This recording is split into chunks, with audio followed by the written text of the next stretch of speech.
श्री राधा कृष्णाय नमो नमः। सर्वप्रथम मैं भगवान श्री राधा कृष्ण के श्री चरण कमलों की वंदना करता हूँ। आप सभी भक्त श्रोताजनों को भी सादर नमस्कार करता हूँ। श्रीपाद प्रबोधानंद सरस्वती जी द्वारा रचित ग्रंथ श्री श्री राधा रस सुधा निधि से अब तक हम 3 अध्याय का श्रवण कर चुके हैं।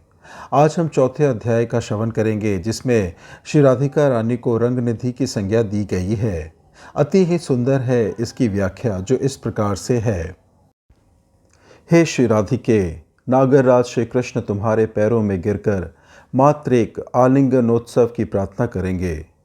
तब अंतरंग निधि तुम भूभंग्रिमा सहित नहीं नहीं कहती रहोगी। तुम्हारी वह वाणी मैं कब सुन पाऊंगा। इस श्लोक में श्रीपाद ने दैन्य से पूर्ण होकर अपने को अजातरति साधक मानकर उत्कंठा की अतिशयता में श्रीमती के केली कुंज प्रांगण की मार्जनी होने की लालसा में अन्य सभी साधनाओं का परित्याग कर श्री वृंदावन आश्रय लेने का उपदेश दिया है और अपने मन को यही कहा है। प्रगाढ़ लालसा में अनुराग दशा का उदय होने पर इस श्लोक में सिद्ध स्वरूप में उन्हें पुनः लीला की स्फूर्ति हुई है। स्वरूप का आवेश जितना घना होता है, आस्वादन भी उतना ही मधुर हुआ करता है। स्वरूपाविष्ट श्रीपाद का एकमात्र अवलंबन है श्रीमती के रूप गुण लीला माधुर्य का आस्वादन। उसी आस्वादन का रसोद्गार श्लोक के रूप में अभिव्यक्त है। अनुराग दशा में जो अनुभव होता है वह वर्णातीत है। उस अनुभव को व्यक्त करने योग्य कोई भाषा नहीं, सामर्थ्य भी नहीं। जो कुछ संभव है उतना ही व्यक्त होता है। तभी शास्त्रकार कहते हैं, मूका स्वादनवतः। गूंगा आदमी मधुरस का आस्वादन करता है, उससे तृप्ति प्राप्त करता है, आनंद भी मिलता है, पर भाषा में कुछ व्यक्त नहीं कर सकता। रसास्वादन के विषय में भी यही बात लागू होती है। वैसा भाव केवल अनुभव का विषय है। भाषा में संपूर्ण रूप से उसे व्यक्त करने की किसी की सामर्थ्य नहीं, यथाकथित ही व्यक्त हो सकता है। उद्गार में भोज्य वस्तु की गंध निहित होती है। उसी प्रकार इस रसोद्गार में भजानंदी लोगों की भजनाभूति भी की गंध मिलती है। यह श्रवण कीर्तन करने वालों के अंतस में लोभ का संचार करता है। श्रीपाद जब साधक वेश में उत्कंठा से अधीर है, तब श्रीमती की कृपा से उन्हें एक मधुर लीला की स्फूर्ति होती है। अभिसारिका है श्रीमती राधिका। प्रबल अनुराग से भरी हुए संकेत कुंज में आई है। श्याम सुंदर अभी तक वहां नहीं पहुंचे हैं। नागरमणि का कुंज में सुनिश्चित आगमन होता है। ऐसा सोचकर श्रीमती वासक सज्जिका दशा में अपने हाथों कुंज गृह सजा रही है। जो अभिसारिका कांता संकेत कुंज में आकर कांत का सुनिश्चित आगमन होगा, ऐसा मान कुंज को और अपने शरीर को सुसज्जित करके रहती है, उसे वासक सज्जिका कहा जाता है। स्मर क्रीड़ा, संकल्प, कांत के आगमन पथ का निरीक्षण, सखियों के साथ विनोद वार्ता और बार बार दूती को देखना इत्यादि चेष्टाएं उसमें परिलक्षित होती है। आज नगरीमणि की स्मर क्रीड़ा भूमिका का संकल्प अति अपूर्व है। मन ही मन सोच रही है, अंगने आओ जब रसिया, पलटी चलब हाम इशत हसिया, आवेश आचेर पिय धरबे, जाओ बहम यतन बहु करबे, कछुआ धरब जब हठिया, करे कर बारब कुटिल आदर दिठिया, रभस मंगम पिय जबही, मुख मोड़ी विहसी बलब नहीं तबही।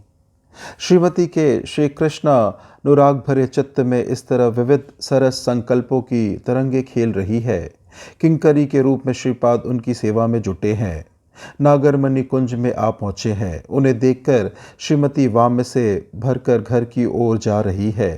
किंकरी को नयन कटाक्ष से तिरस्कार कर रही है। तू मुझे यहाँ क्यों लाई, जल्दी से घर ले चल। माधुर्य से समाकृष्ट हो नागरमणि ने श्रीमती का आंचल पकड़ लिया है।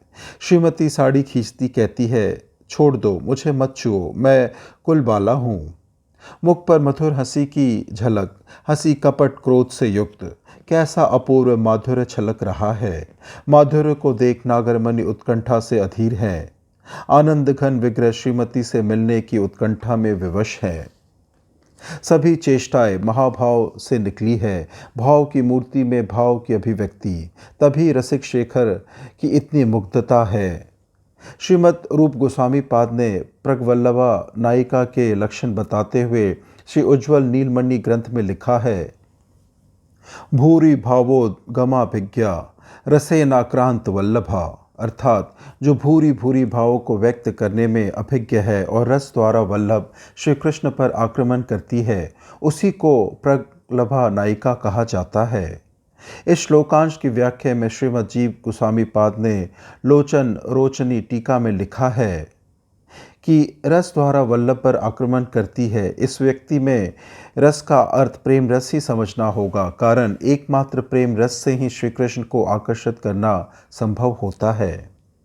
फिर श्री कृष्ण सुखै तात्पर्यमयी मनोवृत्ति को ही प्रेम कहा जाता है।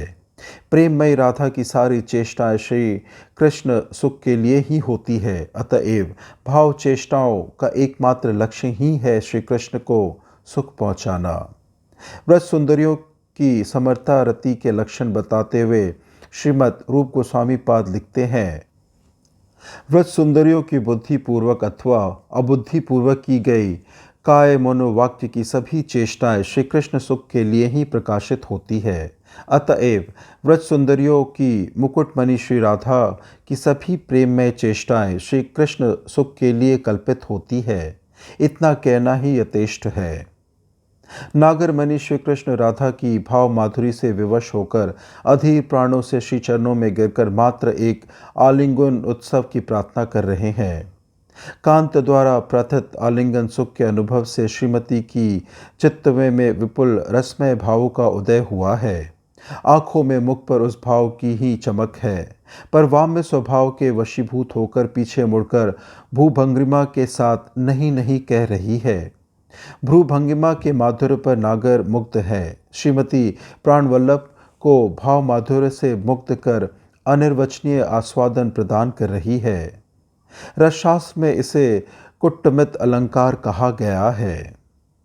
नायक द्वारा स्तनाधर आदि के ग्रहण करने पर नायिका के चित्त में परमानंद होता है, फिर भी वह संभ्रमवश बाहर से व्यथिता की तरह क्रोध दिखाती है। पंडितों ने इसे कुट्टमित भाव की संज्ञा प्रदान की है। कृष्ण वांछापूर्ण है करे पाणिरोध, अंतरे आनंद राधा बाहिरे वाम्य क्रोध, व्यथा पाइया करे जेन शुष्क रोदन, ईशत हास्या करे कृष्ण के भर्त्सन।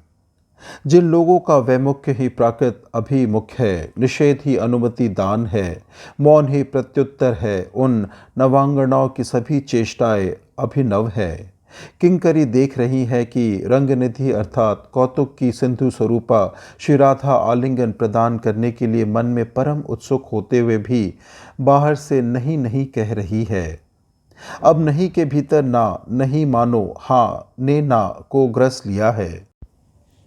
श्रीमती का राधिका नाम अनवर्थ है, अर्थात वे सार्थक नामा है। जो कृष्ण आराधना करती है वे राधिका है। ऐसी मधुर कृष्ण आराधना व्रज सुंदरियों में और किसी की नहीं। किस तरह विचित्र मधुर रस का आस्वादन देकर प्राणकांत को एकदम मुग्ध किया जा सकता है, यह इनकी तरह और कोई नहीं जानती। इसलिए श्लोक में श्री राधिके यह संबोधन है। महाभाव की वृत्ति सभी व्रज सुंदरियों में प्रचुर रूप से विद्यमान होने पर भी वृषभानु नंदिनी के सिवा और किसी को भी राधिका नहीं कहा जाता, कारण श्री राधा साक्षात महाभाव स्वरूपिणी है, महाभाव के सारांश की मूर्ति है। देखते देखते श्रीपाद की स्फूर्ति में विराम आया। साधक वेश में परम उत्कंठा से पूर्ण होकर प्रार्थना की है, हे श्री राधिके, तुम्हारी वह मधुर भाव चेष्टा कब देख पाऊंगा और कब सुन पाऊंगा। आलिंगोनाथ नागर के प्रति तुम्हारी नहीं नहीं वाणी। इस प्रकार से श्री श्री राधा रस सुधा निधि से आज के अध्याय की संपन्नता होती है। श्रवण करने के लिए और अपना बहुमूल्य समय देने के लिए आपको धन्यवाद। त्रुटियों के लिए क्षमा प्रार्थी हूँ। श्री राधा कृष्णाय नमो नमः।